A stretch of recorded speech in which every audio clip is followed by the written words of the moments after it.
আসসালামু আলাইকুম রহমতুল্লাহ। বর্তমানে সারা পৃথিবীতে সাড়া ফেলে দিয়েছে চীনের তৈরি ডিপসিক। বর্তমান বিশ্বে আলোচনার শীর্ষে রয়েছে এই ডিপসিক। ডিপসিক নিয়ে কথা বলেছেন খোদ মার্কিন প্রেসিডেন্ট ডোনাল্ড ট্রাম্প, কথা বলেছেন সিলিকন ভ্যালির কর্মকর্তারা। অ্যাপেলের স্টোরে ডাউনলোড হওয়া সবচেয়ে বেশিবার এই অ্যাপটি ডিপসিক। কিন্তু ডিপসিক উন্নতির পিছনে কি রয়েছে, কি এমন টেকনোলজি, কি এমন হার্ডওয়্যার সফটওয়্যার ব্যবহার করা হয়েছে যে ডিপসিক সারা পৃথিবীতে এত সাড়া ফেলে দিয়েছে। আমরা আজ জানবো ডিপসিক কি এবং ডিপসিক কেন সারা পৃথিবীতে এই সাড়া ফেলে দিয়েছে। ডিপসিকের জনক মূলত চীনের লিয়াং ওয়েনফেং। লিয়াং ওয়েনফেং একজন ট্রেড বিজনেসম্যান। তিনি 1000 ইনভিডিয়া চিপ সংগ্রহ করেন। এই 1000 ইনভিডিয়া চিপসের সাথে তিনি কম দামের আরও চিপস মিশ্রিত করে তৈরি করেন এই ডিপসিক। তার এই ডিপসিক তৈরির উদ্দেশ্য মূলত মেশিন লার্নিংকে আরও সহজ করা, আরও ডিপে নিয়ে যাওয়া, সেই সাথে চ্যাট জিপিটিকে পাল্লা দেওয়া। এই ডিপসিকের পারফরমেন্স এতই নিখুঁত যে এটা রীতিমতো চ্যাট জিপিটি, জেমিনি, গ্রোগের মতো অ্যাপসগুলোকেও পাল্লা দিয়ে এগিয়ে গেছে। এর পারফরমেন্স নিখুঁত হওয়ার মূল কারণ হচ্ছে টোকেন কলিং সিস্টেম। যে কোনো জিপিটিতে টোকেন কলিং সিস্টেম থাকে বা টোকেন কলিং নাম্বার থাকে 2048 থেকে 4000 পর্যন্ত। তো টোকেন কলিং নাম্বার যত বেশি ট্রেন্ড হবে জিপিটি তত বেশি পারফরমেন্স নিখুঁত করবে। এই টোকেন নাম্বারগুলো হলো কোনো ওয়ার্ড বা কোনো শব্দকে কত ভালোভাবে রিড করার ক্ষমতা, অর্থাৎ যত ভালোভাবে রিড করতে পারবে তত বেশি ভালো পারফরমেন্স দিবে।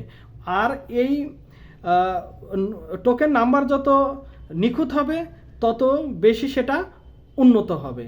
আমরা যদি দেখি মার্কিন যুক্তরাষ্ট্রের তৈরি চ্যাট জিপিটি, তার টোকেন নাম্বার 2 ট্রিলিয়ন, জেমিনির টোকেন নাম্বার 1.4 ট্রিলিয়ন।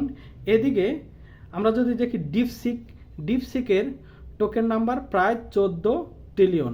তাহলে টোকেন নাম্বারের ক্ষেত্রে আমরা দেখতে পাচ্ছি যে অন্যান্য যত জিপিটি রয়েছে তার চাইতে অনেক শীর্ষে, অর্থাৎ মার্কিন যুক্তরাষ্ট্রের সবগুলো জিপিটি মিলে যে টোকেন নাম্বার, সব টোকেন কলিং সবচেয়ে তার বেশি এই ডিপসিকে রয়েছে।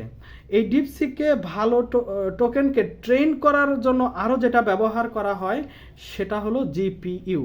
জিপিইউ 100 নামে চীন একটি চীনা ভার্সন তৈরি করেছে। এই ভার্সনটি মূলত কাজে লাগানো হয়েছে এই ডিপসিকে। এই ডিপসিকটি মূলত ম্যাথ সলভিং, সাধারণ জ্ঞান এবং কোডিংয়ের ক্ষেত্রে অন্যান্য জিপিটিকে নাকানি চুবানি খেয়ে শীর্ষে রয়েছে। ম্যাথ সলভিংয়ের ক্ষেত্রে রয়েছে এর অত্যাধিক কার্যকরী ক্ষমতা, সেই সাথে রয়েছে কোডিং এবং জিকে সমাধানের ক্ষমতা অন্যান্য চ্যাট জিপিটির চাইতে অনেক ভালো। এই জিপিটি, এই ডিপসিকটি মূলত প্রথম পরিচয় করে দেওয়া হয় 2023 সালে। এরপরে মার্কিন যুক্তরাষ্ট্রের বাজারে ছাড়া হয় 2024 সালে 10 জানুয়ারি। 2024 সালের 10 জানুয়ারি মার্কিন যুক্তরাষ্ট্রের বাজারে ছাড়ার সাথে সাথে অ্যাপেল অ্যাপ স্টোরে সবচেয়ে বেশিবার ডাউনলোড করা হয়। এই ডাউনলোড হওয়ার কারণ এই জিপিটি অর্থাৎ ডিপসিকটি মূলত ওপেন সোর্স হওয়ার কারণে প্রোগ্রামাররা সহজেই কোডিং করতে পারে, কোডগুলোকে নিজেদের মতো করে সেটা এডিট করতে পারে।